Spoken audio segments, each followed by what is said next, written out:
They've already lost thousands of customers, and they'll lose thousands more. And in particular, they run the risk of losing an entire generation.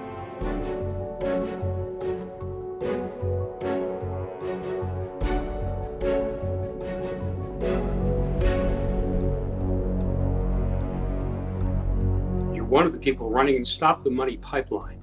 What exactly is the pipeline you're trying to stop?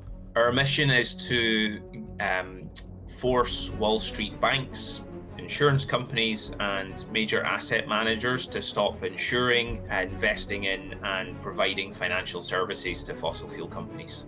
That's the flow of money to the fossil fuel companies that are causing climate devastation. So let me ask you this. In the past few months, we've seen what looks to be a change of heart on the part of the financial sector. Isn't that a good thing? Aren't you satisfied that there actually has been a change of heart on the part of the banks? Yeah, I think what we've seen is a change of heart within their PR departments. And that is all we've seen so far. Promises without action are essentially meaningless. If I'm causing you and the people in your life harm, and I say, I'm going to stop in 30 years, would that be good enough for you? So you're saying that they're talking a good line, but they haven't really come through with any concrete actions. They're talking out both sides of their mouth. On the one hand, they're saying, we're going to do this, we're taking climate change seriously. And on the other hand, they're loaning literally hundreds of billions of dollars a year to the companies that are most involved in causing catastrophic climate change. So tell me about some of the tactics that you're using to get the attention of the banks. What are you doing? We've followed Jamie Dimon around the country and disrupted events that he's been speaking at. In fact, we did that so often that Jamie Dimon said at a speaking event, I'm almost surprised there is not someone here shouting at me about fossil fuels. We've had protesters at literally hundreds of Chase branches all across the country.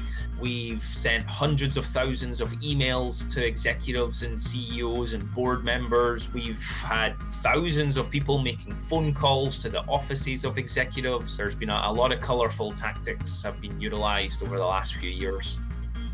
And I understand that you guys have also been messing around a little bit with Google Maps. Tell me about that. When you use Google Maps and you click on an outlet, there's a little image of it appears. Right now, you'll see there are reviews for Chase branches across the US that reveal their complicity in the climate crisis. I believe there's been something like 5,000 reviews left on Chase branches on Google Maps all across the country. What would you say to someone who said, you guys may be pissing off a lot of bank CEOs, but in the end, they're just going to ignore you? I would point to the 7.5 million people, primarily young people, around the world who took part in the September 20th climate strike. If these bank CEOs think that that's going to go away, that if the climate movement is going to get any less broad, less mass-based, less powerful, then I'm not quite sure what planet they're on or what they're paying attention to. They run the risk of losing an entire generation. And they might not care about future generations, but they do care about their profits. And if they care about their profits, then they really should act. Alec, a lot of people who are active in the climate movement are watching this video. And I imagine some of them are saying, that's great what Stop the Money pipeline is doing, but how can I help? What can I do? What's the answer? Our ability to curtail the worst impacts of climate devastation and mass extinction will be almost wholly determined by the actions of people who are alive today. So I think the most important thing you could do is find a group in your own town, city, or community that is working on climate. Show up at a meeting and start meeting other people in your community. And certainly, if you're interested in Stop the Money Pipeline work, go to stopthemoneypipeline.com, sign up to our mailing list, and there are a great many opportunities to get involved with Stop the Money Pipeline.